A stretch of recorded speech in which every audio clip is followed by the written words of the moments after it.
The winter of 1942 settled upon Kolkata, a chill that seeped deeper than the December air.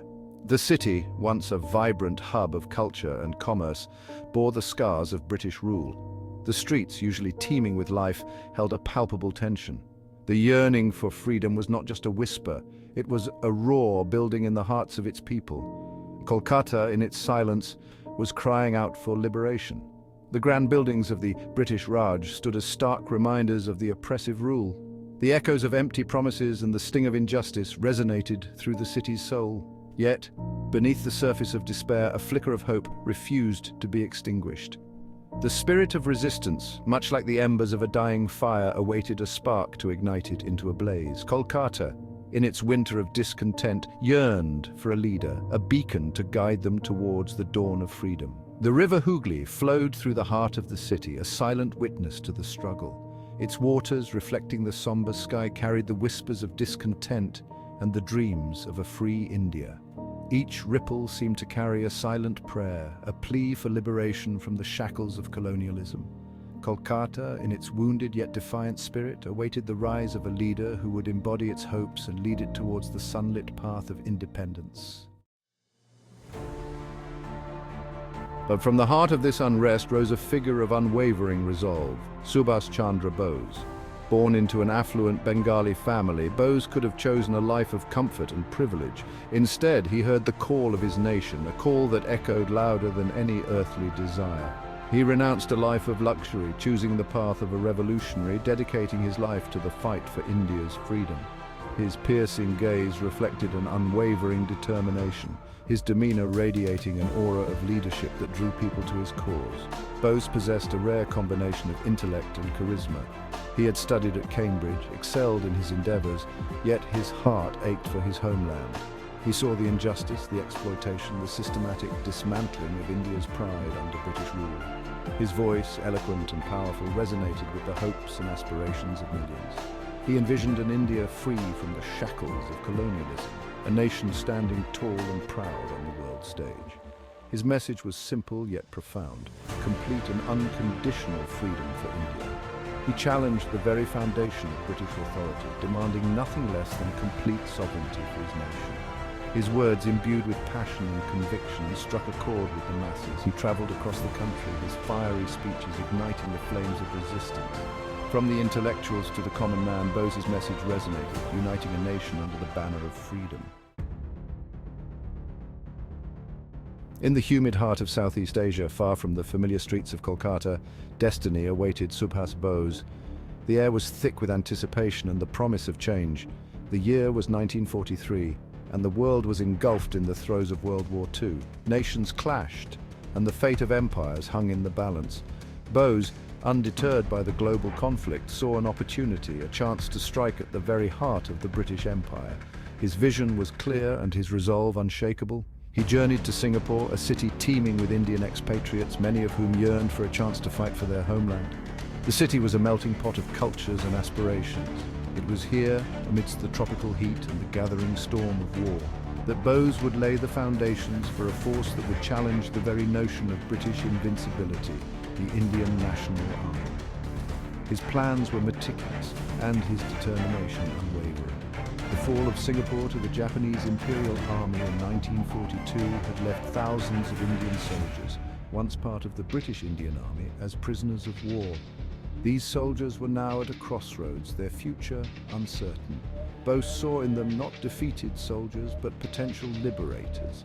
He saw the spark of hope in their eyes, a spark that he intended to fan into a flame of revolution. He understood the power of a unified force, a force driven not by colonial mandates, but by the burning desire for freedom. Training began in earnest, and the soldiers rallied around their new cause. His arrival in Singapore was met with a mix of curiosity and cautious optimism. The Indian community watched with bated breath, wondering if this man could truly lead them to freedom. The Indian prisoners, weary from war and uncertain of the future, found in Bose a leader who spoke their language, understood their yearnings, and offered them a chance to become the architects of their own destiny. His words ignited a sense of purpose within them. The formation of the INA was not merely a strategic decision, it was an act of defiance, a powerful symbol of India's refusal to bow to colonial rule. It was a declaration of intent, a promise of liberation. The sight of Indian soldiers, once forced to serve under the British flag, now standing in formation under the banner of the INA, sent shockwaves through the corridors of power in London and instilled a new sense of hope in the hearts of millions back home. The INA banner became a beacon of hope. The INA was more than just an army, it was the embodiment of India's indomitable spirit, a testament to its unwavering resolve to break free from the chains of oppression. It was a movement, a revolution, and a symbol of the nation's enduring quest for freedom. Section 4, Give Me Blood, a call to action that ignited a nation. It was in the heart of Southeast Asia, with the humid air thick with anticipation, that Subhas Chandra Bose delivered a speech that would resonate through the annals of history. The atmosphere was charged, the stakes incredibly high. Standing before a sea of Indian soldiers, their faces etched with a mix of hope and trepidation, Bose uttered words that would ignite a nation. "Give me blood, and I will give you freedom." These words were not just a plea, but a powerful promise. The impact was immediate, electrifying. It was as if a spark had ignited a long-dormant flame. The air crackled with a newfound energy, the soldiers responding with thunderous roars, their spirits soaring with the promise of liberation. The atmosphere was electric, filled with a sense of imminent change. Bose's words transcended the boundaries of language and geography. They reached the hearts of people from all walks of life. They were a clarion call to every Indian, a call to arms against the tyranny of British rule. It was a message that resonated deeply, urging action and sacrifice. The phrase, "Give me blood and I will give you freedom," became a mantra, repeated in hushed tones in the villages of Punjab, whispered in the tea gardens of Assam, and chanted in the streets of Kolkata. It echoed in the hearts of millions. It was a call to sacrifice, a reminder that the path to freedom was paved with courage and determination. The journey ahead was fraught with challenges, but the goal was clear. Bose's words awakened a dormant giant, stirring the soul of a nation yearning to breathe the air of liberty. It was a moment of collective awakening. The speech was not merely a call for armed struggle. It was a testament to the unwavering belief in the power of unity and sacrifice. It was a call to come together as one. Bose understood that true freedom could only be achieved through the collective will of a nation, a willingness to put aside individual differences and fight for a common goal. It was a vision of unity and shared purpose. His words resonated with millions, inspiring students to abandon their studies and join the struggle, farmers to leave their fields, and women to step out of their traditional roles and contribute to the fight for independence. It was a call that transcended age, gender, and occupation. "Give me blood, and I will give you freedom," became the rallying cry of a nation on the cusp of a revolution. It was a call that would echo through the ages, a testament to the power of words to inspire and mobilize. Section 5A, Trials of Freedom, the INA's courage under duress. The path to freedom, as Subhas Chandra Bose knew all too well, was fraught with challenges and immense sacrifices. The Indian National Army, despite its burning zeal and unwavering commitment, faced a formidable adversary in the British Empire. The odds were stacked against them, the resources scarce and the terrain unforgiving, making every step forward a monumental effort.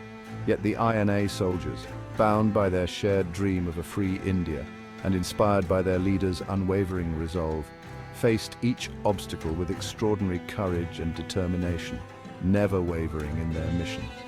The jungles of Burma and the mountains of northeast India became battlegrounds where the spirit of freedom was tested against the might of an empire, turning every inch of land into a symbol of resistance. The INA's campaign was a testament to their resilience and tactical ingenuity, showcasing their ability to adapt and strategize under extreme conditions. They fought not just with guns and grenades, but with an unyielding spirit that refused to be broken, embodying the very essence of bravery. They endured hunger, disease, and the constant threat of enemy attack, yet their resolve never wavered and their spirits remained unbroken. Their stories, often lost in the larger narratives of World War II, are tales of extraordinary bravery and sacrifice, deserving of recognition and remembrance. They faced the enemy's superior firepower with courage, their hearts filled with the belief that they were fighting for a cause far greater than themselves, a cause that transcended their own lives. The battles fought by the INA, though ultimately unsuccessful in their military objectives, were victories for the spirit, showcasing the indomitable will of the Indian people. They demonstrated to the world that the Indian desire for freedom was not a passing phase, but a force to be reckoned with, a force that would not be silenced. Every mile marched, every bullet fired, every life lost was a testament to the unwavering commitment to the cause of independence, a cause that united them all. The INA struggle, though physically distant from the Indian mainland, had a profound impact on the morale of the freedom movement back home, igniting a renewed sense of purpose. The news of their bravery, filtering back through clandestine radio transmissions and word-of-mouth accounts, breathed new life into the struggle for independence, reminding everyone that even against insurmountable odds, the fight for freedom was worth every sacrifice, every hardship, and every moment of suffering.